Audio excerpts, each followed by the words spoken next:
ဥစွာဘုရားသခင်ရဲ့ကျေးဇူးတော်ကိုအထူးချီးမွမ်းပါတယ်။ online ထဲကနေပြီးမှနှုတ်ကပတ်တော်နဲ့ခွန်အားယူနေကြတဲ့ညီကိုမောင်နှမအယောက်တိုင်းမင်္ဂလာပါဘုရားရဲ့ဝိညာဉ်တော်သည်တာ၍နှုတ်ကပတ်တော်ဖွင့်ပြခြင်းရှိပါစေ။ဒီနေ့ကျွန်တော်အနေနဲ့အားပေးခြင်းတဲ့အရာကတော့စုဝေးခြင်းဟာဘုရားစကားကိုပြောဖို့ဆိုတဲ့ခေါင်းစဉ်နဲ့အားပေးခြင်းပါတယ်။ကျွန်တော်အနေနဲ့အခြေပြုကျမ်းပတ်လေးတစ်ချက်ဖတ်ချင်ပါတယ်။မာကုအခန်းကြီး30အငယ်1ခါဝေးပိုင်းမှာပေါ့နော်လူများတို့သည်အထံတော်၌စုဝေးပြန်၍ထုံးစံရှိတော်မူသည့်အတိုင်းတဖန်ဆုံးမဩဝါဒပေးတော်မူ၏ယေရှုကသူနဲ့ထိတွေ့တဲ့သူတိုင်းသူနဲ့မိတ္တာဖွဲ့တဲ့သူတိုင်းတပည့်တော်ပဲဖြစ်ဖြစ်ယုံကြည်သူပဲဖြစ်ဖြစ်မယုံကြည်သူပဲဖြစ်ဖြစ်သူနဲ့တွေ့ဆုံတဲ့သူတိုင်းမှာဘာလို့လဲဆိုတော့ဖခင်ရဲ့နှုတ်ကပတ်တော်ကိုအားပေးတယ်တိဆောက်တယ်နှုတ်ကပတ်တော်နဲ့သူတို့တွင်တွင်တာတွေ့ရပါတယ်ဒီနေ့ချစ်တော်မိတ်ဆွေဒီဟာလေးကိုကြည်ခြင်းအပြင်ကျွန်တော်တို့အသက်တာမှာလည်းကျွန်တော်တို့မိတ္တာရှိတယ်အိမ်တော်ဝိရှိတယ်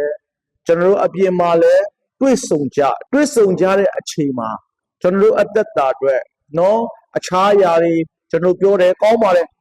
အခြားအရာတွေကျွန်တော်တို့ပြောပြီးမှစုဝေးကြတာလည်းကောင်းပါတယ်အဲ့ဒီထက်ပို၍ကောင်းဖို့ဆိုတဲ့အရာကကျွန်တော်တို့အသက်တာ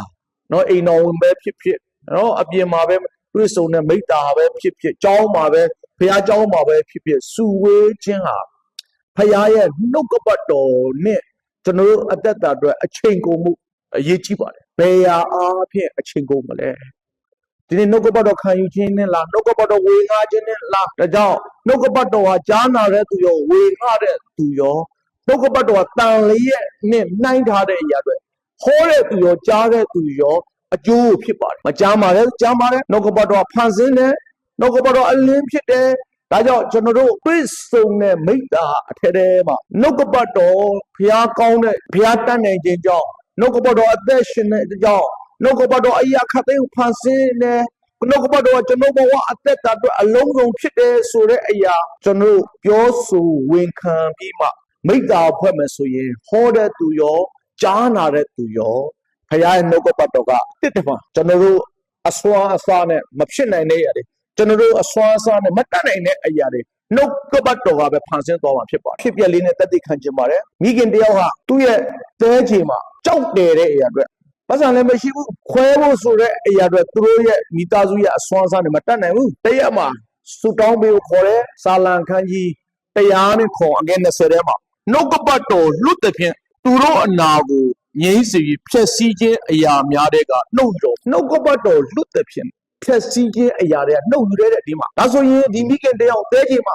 ကြောက်တယ်ပြီးလူရဲ့အစွမ်းအစားနဲ့မဖြစ်နိုင်ဘူးခွဲစိတ်ဖို့လည်းငွေရေးကြေးနဲ့မတတ်နိုင်ဘူးသူ့ရဲ့အသက်တာအတွက်တွေ့ဆုံဝင်ပေးတဲ့အချိန်မှာဒီနှုတ်ကပတ်တော်တွေသူ့ကိုဝင်ငှပါတယ်အားပေးပါတယ်ယေရှုခရစ်တော်ရဲ့ခံခဲ့တဲ့တန်ချက်တော်ဟာမိခင်ရဲ့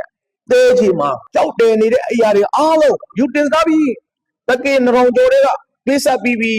ဒီနေ့မိခင်နဲ့ဆိုင်တာကြားမှခြင်းပဲဖြစ်တယ်မိခင်နဲ့ဆိုင်တာဒီသဲချေနဲ့ပတ်သက်တဲ့ကြားမှခြင်းပဲဖြစ်တယ်ဝန်ခံစေလို့ပြီးမှကြော်ညာပေးတဲ့အရာတွေသူ့ရဲ့အသက်တာမှာနှုတ်ကပတ်တော်က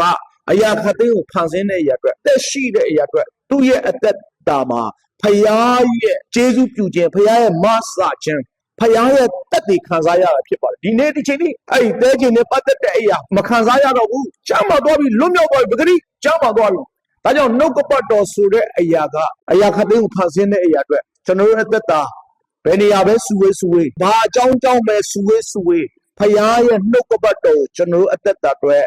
ဝန်ခံပြောဆိုတွာလာအသက်ရှင်မယ်ဆိုရင်ဒီနေ့ချစ်တော်မိတ်ဆွေအနာကကြားမရေးလားစီးပွားရေးလားအိမ်တော်မှာလားတာသမီတွေပညာရေးမှာလားနေ့စဉ်နေတဲ့သုံးဆွဲဖို့ငွေကြေးမှာလားနှုတ်ကပတ်တော်ကအရာအားလုံးဖန်ဆင်းသွားမှာဖြစ်ပါတယ်အရာအားလုံးဖြစ်တည်သွားမှာဖြစ်ပါတယ်ဒါကြောင့်ဘယ်လိုအကြောင်းမျိုးနဲ့စုဝေးကျွန်တော်တို့အသက်တာအတွက်ဖခင်ရဲ့နှုတ်ကပတ်တော်ကိုကျွန်တော်ပြောကြရအောင်ဖခင်ရဲ့နှုတ်ကပတ်တော်ကိုပြောလာပြီဆိုရင်တန်ရှင်းသောဝိညာဉ်တော်ဒီနှုတ်ကပတ်တော်မှာအလုံးလုံးမဲ့အရာအတွက်နှုတ်ကပတ်တော်မှာအတိပြုမဲ့အရာအတွက်ကြားနာတဲ့သူရောဟောပြောတဲ့သူရောကျွန်တော်တို့အသက်တာအတွက်နမိတ်လက္ခဏာဖြစ်ပြလာမှာဖြစ်ပါတယ်ဒါကြောင့်အချိန်နဲ့ကျွန်တော်ဒီထဲမှာမပြောကြတော့နဲ့ငါကြောင့်မကောင်းငါအကျွေးတွေပဲတင်းနေတယ်ငါရဲ့ခင်မိုးကတော့ဟောပြောင်းလဲမှာမဟုတ်ဘူးငါသားသမီးကတော့ပြောင်းအဲ့ဒါမှပြောကြတော့တဲ့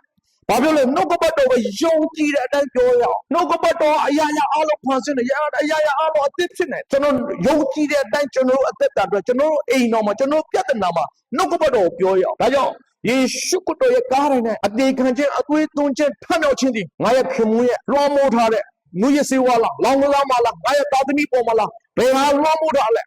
လွှမ်းမိုးထားတဲ့အရာပေါ့နှုတ်ကပတ်တော်ကိုပြောပါအချိန်နေမပြောပါနဲ့